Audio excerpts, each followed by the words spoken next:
नमस्कार, मी तृप्ती पालकर. महाराष्ट्र कॉलिंग मध्ये आपलं स्वागत. आज आपण उत्तम आरोग्यासाठी वास्तुशास्त्र या विषयावर चर्चा करणार आहोत आणि आपल्याला मार्गदर्शन करण्यासाठी आपल्या स्टुडिओमध्ये आलेले आहेत vastu specialist doctor Makarand Sardeshmukh. Sir, तुमचं खूप स्वागत आहे आमच्या कार्यक्रमामध्ये. मी कार्यक्रमाला सुरुवात करण्याआधी सरांची ओळख करून देते. वास्तु स्पेशलिस्ट डॉक्टर मकरंद सरदेशमुख हे 15 वर्षांपासून या क्षेत्रात कार्यरत आहेत. वास्तु तथास्तु हा त्यांचा रजिस्टर ब्रँड आहे. युरोप येथे जिओपॅथॉलॉजिस्ट म्हणून डिग्री त्यांनी घेतली आहे. भारताबरोबरच 16 देशांमध्ये वास्तु कन्सल्टन्सी दिली आहे. वास्तु व्हिजिट सर स्वतः करतात. सर, कार्यक्रमाला मला सुरुवात करायची उत्तम आरोग्यासाठी वास्तुशास्त्र. पण सध्या सगळीकडे धामधूम सुरू आहे गणेशोत्सवाची. गणपती बाप्पा मोरया. गणपतीच्या आगमनाची सगळेजण तयारी करतात. सगळ्यांमध्ये खूप उत्साहाचं वातावरण आहे. म्हणून मला सर्वात आधी प्रश्न विचारायचे की अनेकांच्या मनामध्ये ही शंका असते, गणेश मूर्ती घरी आणली जाते, पण कशा पद्धतीने गणेशाच्या मूर्तीची स्थापना करावी, कशा पद्धतीने विधिवत पूजा करावी. तर आमच्या प्रेक्षकांना कार्यक्रमाची सुरुवात करण्याआधी त्या संदर्भात मार्गदर्शन. नक्कीच. तुम्हा सगळ्यांना वास्तु तथास्तु तर्फे गणपती बाप्पाच्या उत्सवाच्या हार्दिक शुभेच्छा. आता गणरायाचं आगमन अतिशय छान सुंदर पद्धतीने होणार आहे. सगळ्या अमंगल गोष्टी निघून जाऊन मंगल गोष्टी घेऊन येणारा हा मंगलमूर्ती गणराया आपल्या सगळ्यांचं दुःख निवारण करण्यासाठी अतिशय जोमाने येण्यास सज्ज झालेला आहे आणि तो आपल्या घरी लवकरच 2 दिवसामध्ये येतोय. स्थापन करायचा कशा पद्धतीने, यामध्ये वेगळी कोणती पद्धत नाही. आपल्याला पारंपरिक पद्धतीनेच हा गणराया आपल्या घरामध्ये स्थापन करायचा आहे.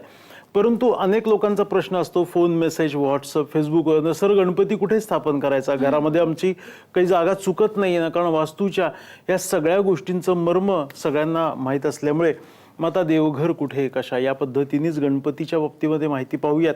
तर आता तुम्ही गणपती स्थापन करताना घरामध्ये तुमचा पूर्व दिशेमध्ये स्थापन करा. देवघराप्रमाणेच तुम्ही हॉलमध्ये गणपती स्थापन करू शकता. तुमच्या देवघराच्या शेजारी जागा असेल तिथे सुद्धा गणपती स्थापना करता येईल. तुमची सजावट, प्रत्येक ठिकाणी सजावट केली जाते. बहुतांश लोकांकडे गणपती हा सोहळ्यामध्ये असतो, त्यामुळे सजावट नसते. परंतु जवळपास 80% लोकांकडे सजावट केली जाते, मग ती हॉलमध्ये केली जाते. मग हॉलमध्ये गणपतीचं तोंड दक्षिणेला होऊ नये किंवा गणपतीचं तोंड पूर्वेला होऊ नये. तुम्ही पूजा करताना, गणपती स्थापन करताना तुमचं तोंड हे पूर्वेला होणं गरजेचं आहे आणि गणपतीचं तोंड पश्चिमेला होणं गरजेचं आहे. म्हणजे पूर्व पश्चिम अशी गणपतीची स्थापना करायची आहे. गणपती जो आहे तो आपल्याला शक्यतो प्रयत्न करा की तो दरवाजाच्या आल्या समोर दिसू नये, किंवा टॉयलेट असेल किंवा बाल्कनी असेल, टेरेस असेल, याच्या जवळपास असू नये. हॉलच्या मध्यावरती पूर्व भिंत असेल त्या ठिकाणी तुम्ही नक्की करू शकता. काही लोकांचा पश्चिमेत हॉल आला असेल, दक्षिणेत हॉल आला असेल, तर तुम्ही नक्की बघा की निदान आपलं तोंड पूजा करताना, गणपतीची पूजा करताना पूर्वेला होईल. कारण पूर्व दिशा ही शुभ दिशा आहे, देवतांचा निवासस्थान. त्या पूर्व, ईशान्य, उत्तरेच्या मध्यावरती असतं. शक्यतो ईशान्य दिशा किंवा पूर्व दिशा करा. कारण ईशान्य दिशा ही शिवतत्व सांगितले आणि शिवतत्व म्हणजे गणपतीचे बाबा. त्यामुळे शिवस्वरूप असलेल्या ईशान्य दिशेच्या जवळ पूर्व दिशेमध्ये गणपती स्थापन केल्याने आपल्याला चांगला लाभ नक्की होऊ शकतो. नक्कीच सर. आता विघ्नहर्ता आपल्या घरी येणार म्हणजे प्रत्येकाला इच्छा असते की या विघ्नहर्ताकडून आमच्याही आयुष्यातले काही विघ्न निघून जाऊ देत. मग त्यासाठी गणपतीच्या या कालावधीमध्ये काही उपासना करता येऊ शकतात का? नक्कीच उपासना आपण करू शकतो, आपण स्तोत्र पठण करू शकतो. रेग्युलर बरेच लोक करतात आणि त्यांना माहिती आहे की गणपती बाप्पा त्याची प्रचिती लवकरात लवकर देतो. तर हा अतिशय सुंदर सुवर्ण काळ आहे 10 दिवसांचा गणपती बाप्पाच्या आगमनाचा. आपल्या घरामध्ये या गणपतीचं छान आगमन होते. या कालावधीमध्ये खरं तर गोल्डन डेज असं आपण ज्याला म्हणू शकतो की तुम्ही तुमचे संकल्प सिद्धीस नेण्यासाठी या गणपती बाप्पाच्या या घरात, जेव्हा तुमचा गणपती बाप्पा आहे तेव्हा या कालावधीमध्ये तुम्ही तुमचे संकल्प पूर्ण करू शकता. तुम्ही घरामध्ये सगळ्या गोष्टी पॉझिटिव्ह करणं गरजेचं आहे. आता थोडीशी गणपती आगमनापूर्वीची तयारी याच्यावर पण सुद्धा चर्चा करूयात की काय करा की आता गणपती बाप्पा घरामध्ये येणार म्हणजे एक पॉझिटिव्ह ऊर्जेचा एक मोठा असा स्रोत तुमच्या घरामध्ये येतोय. मग तुम्ही अजून छान त्यात गोष्टी होण्यासाठी पहिल्यांदा घर स्वच्छ करून टाका. प्रत्येकजण आपापल्या घरामधल्या सगळ्या गोष्टी नीट करत असतो, पण मी थोडंसं स्पेशली असे सांगतोय की तुमच्या फॅन, पंखे, माळे असतील, कपाटा असतील, भिंती असतील, स्वच्छ करा. घरातली अडगळ भंगार काढून टाका. कारण तो बाप्पा तुमचं घर बघणार आहे आणि त्या पद्धतीने आशीर्वाद देणार आहे. आपण कुणाच्याही घरामध्ये गेल्यानंतर पहिल्यांदा घर बघतो, घरामध्ये किती गोष्टी पॉझिटिव्ह आहेत, मग त्यानुसार ठरवतो या घरात 5 मिनिट थांबायचं का 2 तास थांबायचं. तसं तुमचं घर, तुमचा हॉल, घरातल्या प्रत्येक गोष्टी इतक्या छान करा. कारण गणपती स्थापना हा खूप महत्त्वाचा वर्षभरातला एक उत्सव असतो. सगळ्यांच्या भावना आणि खूप महत्त्वाची श्रद्धा तिथं जोडलेली असते. त्यामुळे प्रत्येकजण या 8 ते 10 दिवसांची वाट बघत असतो. कोणाकडे 1.5 दिवसाचा गणपती, कोणाकडे 10 दिवसाचा गणपती. मग पॉझिटिव्ह वातावरणामध्ये आपण या गणपतीची स्थापना केल्यामुळे आपल्याला त्याचा लखलाभ होणार आहे. म्हणून आपण काय करायचं आहे, पुन्हा तोच नियम, आपल्या घरातली अडगळ भंगार काढून टाकायचे. स्वच्छता, नीटनेटका, घरामध्ये सगळ्या गोष्टी छान करायच्यात. बरीच लोक गणपती येणार म्हणून रंगकाम देखील करून घेतात. जणू आपल्याला त्या ठिकाणी दिवाळीचं स्वरूप येतं. नक्कीच सर. कार्यक्रमात एक फोन आलेला आहे. हो. राजेंद्र आपल्याला प्रश्न विचारतात पुण्याहून. राजेंद्र, विचारा आपला प्रश्न. नमस्कार राजेंद्र, प्रश्न विचारा. हो नमस्कार सर. नमस्कार, बोला. हो हो सर, आम्ही पहिले 1.5 दिवसाचा गणपती बसवत होतो, आता 10 दिवसाचा बसवला आहे. वा वा, छान. काही खूप चांगली गोष्ट आहे. तुम्हाला असा प्रश्न आहे की आपण 1.5 दिवसाचा गणपती 10 दिवस करतोय, तर याच्यामध्ये आपल्याला खूप चांगली गोष्ट आहे. आपण 10 दिवसाचा गणपती 1.5 दिवस करत नाही, म्हणजे आपण प्लस करतोय. त्यामुळे 10 दिवस तुमच्या घरामध्ये हा चालणारा उत्सव हा अतिशय तुम्हाला चांगला आहे आणि या बाबतीमध्ये कोणतेही दुमत नाही. 10 दिवस तुम्ही छान करू शकता. जी पारंपरिक पद्धत आहे ती आपण थोडीशी प्लस करतोय, मायनस करत नाही. त्यामुळे काही नाही, फक्त गणपती बाप्पा बसवताना विधिवत तुम्ही घरी स्थापना करा आणि पूर्व दिशेमध्ये गणपती बसणं गरजेचं आहे. नक्कीच. राजेंद्र यांना त्यांच्या प्रश्नाचं उत्तर नक्कीच मिळालेलं असेल. कार्यक्रमात मला अनेक प्रश्न विचारायचे आहेत. तुमच्या मनातले प्रश्नही मी नक्कीच घेणार आहे. मात्र इथे घेते एक छोटासा ब्रेक.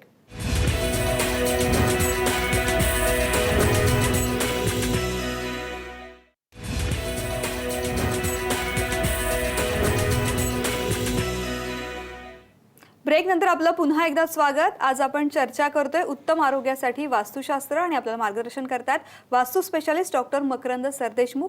कार्यक्रमाला सुरुवात तर झाली आहे, मात्र कार्यक्रमाच्या सर्वात शेवटी सर्व प्रेक्षकांसाठी एक खूप सुंदर सरप्राईज आहे. तेही गाण्याच्या स्वरूपामध्ये सर आपल्याला सरप्राईज देणार आहे. सर, मला सुद्धा या सरप्राईजची खूप उत्सुकता आहे. पण अजून मला एक प्रश्न पडलेला आहे की अनेक जणांना उत्सुकता असते तुम्हाला भेटण्याची, तुम्हाला भेटून तुमचं मार्गदर्शन घ्यावं अशी इच्छा असते. मग त्यासाठी कशा पद्धतीने तुम्हाला संपर्क करता येऊ शकतो किंवा तुम्ही स्वतः भेट देता का? हो, नक्की. वास्तू व्हिजिटसाठी मी स्वतः तुमच्याकडे येणार आहे. त्यासाठी तुम्हाला माझ्या पुण्यातील ऑफिसला नाव नोंदवावं लागेल. ऑफिसचा नंबर आहे 9021-900-600. माझं ऑफिस सदाशिवपेठ पुणे येथे आहे, SP कॉलेजच्या पाठीमागे, building number 48, Lokmanya Nagar, Sadashiv Peth, Pune. Website वास्तुतथास्तु.com या वेबसाईटवरचा फॉर्म भरून तुम्ही माझ्या ऑफिसला पत्रिका, मार्गदर्शन किंवा वास्तू मार्गदर्शन यासाठी तुम्ही नाव नोंदवू शकता. अतिशय अत्याधुनिक पद्धतीने आपण वास्तू व्हिजिट कन्सल्टिंग करतो. घरामध्ये प्रत्येक गोष्टी कोपराना कोपरा पाहून 172 पॉईंट्स पाहिले जातात आणि यामध्ये जे काही दोष आहेत त्यावरती आपल्याला उपाययोजना प्रत्यक्ष येऊन सांगितल्या जातात आणि वास्तू व्हिजिटला मी स्वतः येतो. तुम्ही ऑफिसला फोन करून नाव नोंदवू शकता. ऑफिसचा नंबर आहे 9021-900-600. सर, तुम्ही आता आपण चर्चा करताना तुम्ही म्हणाल गणेशाचं आगमन होणार आहे, घराची स्वच्छता करा आणि तुम्ही नेहमीच सांगत असता की स्वच्छ घर ठेवा म्हणजे पॉझिटिव्ह ऊर्जा घरामध्ये येऊ शकते आणि तुम्हाला जे त्रास होणार आहेत ते फार त्या गोष्टीमुळे बऱ्याच प्रमाणात कमीही होत असतात. पण मला आता असंही विचारायचं की अनेकांना प्रश्न पडतो मग घरात नक्की ठेवायचं काय आणि ठेवायचं काय नाही की ज्याच्यामुळे ऊर्जा निर्माण होईल, तर काय सांगता येईल? नक्कीच, हा अतिशय चांगला प्रश्न आहे तुझा आणि महत्त्वाचा प्रश्न आहे. प्रत्येकाच्या मनातला प्रश्न आहे की वास्तूनुसार घरातल्या काही वस्तू काढाव्या लागतात, ठेवाव्या लागतात. मग कोणत्या ठेवायच्या, कोणत्या नाही? मी लोकांना स्पष्ट सांगतो की साधारणतः त्या घरामध्ये तुम्हाला ज्या नकोशा वाटतात त्या गोष्टी नकोशाच आहेत. म्हणजे मग तुमच्या घरामध्ये प्राण्यांची अशी लावलेली तोंडं असतील, वाघाचं चित्र असेल, त्या ठिकाणी कुठेतरी हरणाचं तुम्ही शिंग लावलेलं आहे, अशा ज्या त्या निगेटिव्ह गोष्टी आहेत त्या निगेटिव्हच गोष्टी आहेत, त्या आपल्या काढल्याच पाहिजेत. मुख्य दरवाज्यावरती कुठेतरी राक्षसाचं तोंड लावलं जातं, कुठेतरी शंख शिंपले टांगले जातात, कुठेतरी लिंबू मिरच्या टांगल्या जातात. हे टोटली निगेटिव्ह आहे. तुम्हाला ज्या बाबतीमध्ये शंका निर्माण होते, प्रश्न निर्माण होतो, ते निगेटिव्हच आहे. मुख्य दरवाज्यावरती तुम्ही स्वस्तिक लावलेलं आहे, शुभचिन्ह लावलेली आहेत, विविध छान छान यंत्र आहेत ती लावलीत, तर त्याच्या बाबतीत नाही. परंतु घरामध्ये देखील अंतर्गत गोष्टी अशा आहेत की हातात ढाल तलवार घेतलेले काही पुतळे असतात सैनिकांचे, ते शक्यतो घरामध्ये ठेवू नयेत.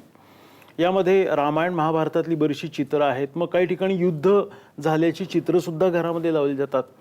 जहाज असं कुठंतरी कल्लेलं आहे, डुबतंय, असं काहीतरी छान पेंटिंग वाटलं म्हणून विकत घेतलं, याचा देखील निगेटिव्ह इफेक्ट होऊ शकतो. बऱ्याच ठिकाणी फिश टँक हा ठेवला जातो. फिश टँकसुद्धा ईशान्य दिशेला म्हणजे नॉर्थ ईस्ट किंवा सेंट्रल नॉर्थला ठेवायचा आहे. परंतु फिश टँक ठेवा, परंतु तो जर स्वच्छ तुम्हाला ठेवता येत असेल तर. नाहीतर काय होतं की त्याच्यामध्ये सगळी डस्ट जमा होते, त्यामध्ये शेवाळ्या लागलेले आहे, रोज स्वच्छता होत नाही आहे किंवा 8 दिवसातून देखील स्वच्छता होत नाही. तर ईशान्य दिशा अतिशय पवित्र पॉझिटिव्ह जागा आहे. त्या ठिकाणी आपण जर ही अस्वच्छता ठेवली तर मित्रांनो आपल्याला त्याचा त्रास हा होऊ शकतो. त्यामुळे तुमच्या घरामध्ये अशी बंद पडलेली वस्तू आहे ती ठेवू नका. अनेक लोकांच्या जिन्याच्या खाली, जिना म्हणजे जिन्याच्या खालची जागा म्हणजे अंधार कोठडी अडगळ भंगार ठेवण्याची जागा. जुन्या सायकली आहेत, मुलाला नवीन आत्ता त्यांनी जवळपास 1,00,000-1.5 लाखाची बाईक घेऊन दिली, पण त्याच्या शाळेतली सायकल जिन्याच्या खाली गंज पडत पडलेली होती. मी स्वतः पाहिलेली आहे. अशा गोष्टी जर तुम्ही ठेवल्या तर त्या चालू ठेवा. एका व्यक्तीची बंद पडलेली कार दारातली, जवळपास त्यांनी नवीन कार घेतली म्हणून ही 12-13 वर्षापासून बंदच होती आणि त्यांच्या घरात जे काही प्रॉब्लेम झाले ती गाडी फक्त मी त्यांना शेतावरती लावायला सांगितली आणि त्यांच्या घरात जे काही छान झालं ते त्या कुटुंबाला माहिती आहे आणि मला स्वतःला माहिती आहे. कारण बंद पडलेल्या या ज्या काही गोष्टी आहेत त्या मित्रांनो आपल्याला त्रासदायक ठरू शकतात. त्यामुळे शक्यतो आपण काय करायचं, घरामध्ये चालू वस्तू ठेवायच्या ज्याचा आपण रोज वापर करतो. म्हणजे नक्कीच घरामध्ये उपयोगी उपकरणं तुम्ही ठेवा, निरुपयोगी उपकरणं फक्त आवडतात म्हणून ठेवू नका, नाहीतर मग त्याची निगेटिव्ह एनर्जी तुमच्या घरात निर्माण होईल. सर, बांबू ट्री ही घरात ठेवायची अनेकांना इच्छा असते, पण ती कशा पद्धतीने ठेवावी, कुठे ठेवावी याची माहिती नसते, तर त्याबद्दलही सांगा. नक्कीच, खूप चांगला प्रश्न आहे. बांबू ट्री ज्याला आपण ग्रीन बांबू असं म्हणतो, ज्याला लकी बांबू ट्री असं म्हणतो, पूर्वीच्या कार्यक्रमात मी तुम्हाला दाखवलेलं होतं हा बांबू ट्री. हा पुन्हा दाखवण्याचं कारण असं आहे, हा माझ्याकडे विकत मिळत नाही, तुम्हाला कुठेही विकत घेऊ शकता तुम्ही हा बांबू ट्री. हा बांबूचा ट्री म्हणजे याला बोन्साय केलेलं आहे, बांबूचं स्वरूप छोटं केलेलं आहे. हा ट्री तुम्हाला कुठेही मिळेल, मोठमोठ्या दुकानात तुम्हाला ठेवलेला दिसतो. हा तुम्ही तुमच्या घरामध्ये ठेवू शकता. हा घरामध्ये ठेवल्यानंतर ना तुम्हाला हॉलमध्ये आणि किचनमध्ये असा ठेवायचा आहे. हा हॉल आणि किचनमध्ये ठेवल्यामुळे याची क्षमता काय आहे, हा तुळशीप्रमाणे काम करतो. तुळस जी आहे ती निगेटिव्ह पॉवर ही आपल्या घरामध्ये प्रवेश होऊ देत नाही. त्याच पद्धतीने हा बांबू ट्री आहे, तो उन्हात ठेवा, अंधार कोठडीमध्ये ठेवा, हा बांबू ट्री कधीही आपल्याला पिवळा पडत नाही. परंतु बऱ्याच लोकांचा असा प्रश्न असतो की सर आम्ही हा बांबू ट्री आमच्याकडे ठेवतो, परंतु होतं काय की हा काळा पडतो आणि मग बरीच लोक ठेवतच नाही, आमच्याकडे राहतच नाही बांबू ट्री, खूप प्रयत्न करतो राहत नाही. तर मित्रांनो ही खूप चांगली गोष्ट आहे. याचं संशोधन असं आहे, हा जो बांबू ट्री आहे यातले काही लेन्स जर तुमच्या घरात ठेवल्यानंतर काळे पडले, पिवळे पडले तर हे शुभ लक्षण आहे, लक्षात ठेवा. कारण तुमच्या घरामध्ये जो काही निगेटिव्ह ऑरा आहे, निगेटिव्हिटी आहे, हा खेचून घेतो आणि याला या ठिकाणी काळे पडत जातात. एकदम कधी हा बांबू ट्री जात नाही. बरीच लोक काय करतात की आमच्या घरात बांबू ट्री टिकतच नाही म्हणून ठेवत नाहीत, पण तसं करू नका. तुमच्या घरामध्ये ट्रायलसाठी तुम्ही बांबू ट्री आणल्यानंतर ना हा पहिल्यांदा 1-2 महिन्यात जाणारच, लक्षात ठेवा. नंतर न जसं तुम्ही हा कायमस्वरूपी ठेवताय तेव्हा मित्रांनो तो 1-2-3 वर्षांतर न डेरेदार वृक्ष होऊ शकतो छान, आणि हा ग्रीन छान राहू शकतो. म्हणून हा निगेटिव्हिटी ॲब्झॉर्ब करणारा आहे. म्हणून तुमच्या किचनमध्ये फ्रीजवरती ठेवा आणि तुमच्या घरामध्ये पण ठेवा, याचा छान फायदा होऊ शकतो.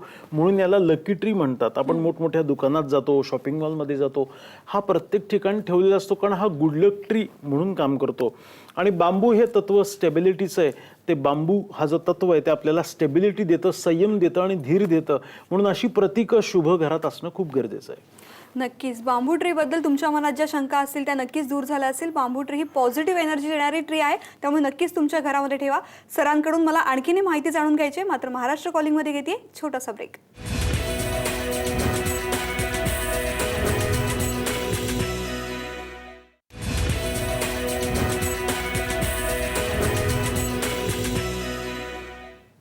ब्रेक नंतर महाराष्ट्र कॉलिंगमध्ये आपलं पुन्हा एकदा स्वागत. आज आपण उत्तम आरोग्यासाठी वास्तुशास्त्र या विषयावर चर्चा करतोय आणि आपलं मार्गदर्शन करण्यासाठी आपल्या स्टुडिओमध्ये आलेले आहेत वास्तू specialist doctor Makarand Sardeshmukh. Sir, तुम्ही सांगितलं की बांबू ट्री हे पॉझिटिव्ह एनर्जी देते, पण अनेकांच्या मनात ही शंका असते की बऱ्याचदा हे माहितीही मिळालेली असते, कदाचित ती चुकीची असू शकते, पण मी एक शंका म्हणून तुम्हाला विचारते की बांबू ट्री ही कोणी गिफ्ट दिलेलीच असावी लागते की आपण स्वतः विकत घेतली तरी चालू शकते? हा प्रश्न खूप नेमका आहे.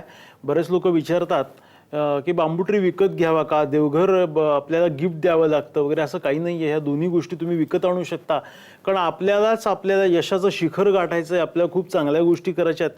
त्यामुळे बांबू-ट्री तुम्ही विकत आणा. तुमच्या घरात जे तुम्ही देवघर ठेवणार आहात ते देवघर सुद्धा तुम्ही स्वतः विकत आणायचं आहे.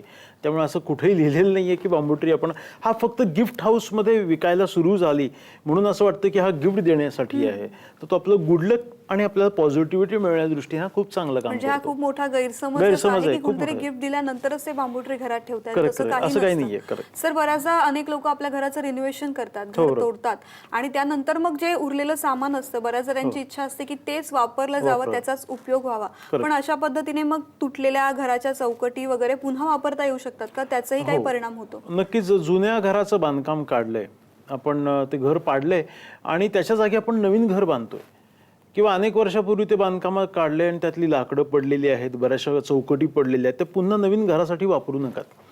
बऱ्याच वेळेला असं होतं की आर्थिक चडचण आहे, अडचणीच्या बाबतीमध्ये फायनान्शियल प्रॉब्लेम्स आहेत, म्हणून मग जुन्या घराचं बांधकाम जे पडलेल्या विटा आहेत त्या पायामध्ये घातल्या जातात. तर काय होतं, नवीन घर बांधतोय म्हणजे सगळ्या गोष्टी नवीनच पाहिजेत. बांधकाम करताना चुकून सुद्धा नवीन आपण हे करू नये. आता मला एक सांग, आपण नवीन कार घेतलेली आहे आणि नवीन कारला आपण जर जुन्या कारचे सीट कव्हर टाकले तर लोक काय म्हणणार, अरे जुनी कारच आहे ही.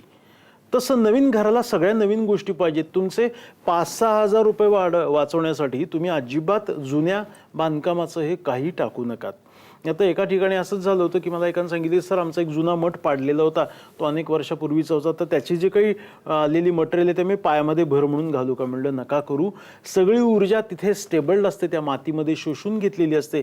नवीन बांधकामाला वापरू नका. नवीन मुरुमाना छान होऊन जाईल तुमचं. अच्छा, म्हणजे ज्या जुन्या वस्तू आहेत त्या मुळीच वापरू नका. नाही वापरायच्या. ज्या तेव्हा वापरलेल्या असतील त्याचा मोह करण्यापेक्षा हो, आपण जर नवीन नवीन करतोय तर नवीनच 100% वापरलेलं चांगलं. सर, आपल्याला एक फोन आलेला आहे. सुनीता आपल्याशी बोलतायत. सुनीता, बोला. नमस्कार सुनीता. नमस्कार, बोला. हा बोला. हा नमस्कार सर. नमस्कार. नमस्कार. हा आमचे घर खरं सांगायचं म्हणजे आमचे घर बांधल्यापासून आम्हाला घर बांधल्यापासून आम्हाला एवढा मोठा त्रास होता की म्हणजे अपघात होणे, शरीराची मोडतोड होणे, हे 5 वर्ष आमच्या पाठीमागं चालूच होतं. आणि आम्ही 1 वर्ष घर सुद्धा सोडलं होतं, ते घराचा दोष आहे म्हणून.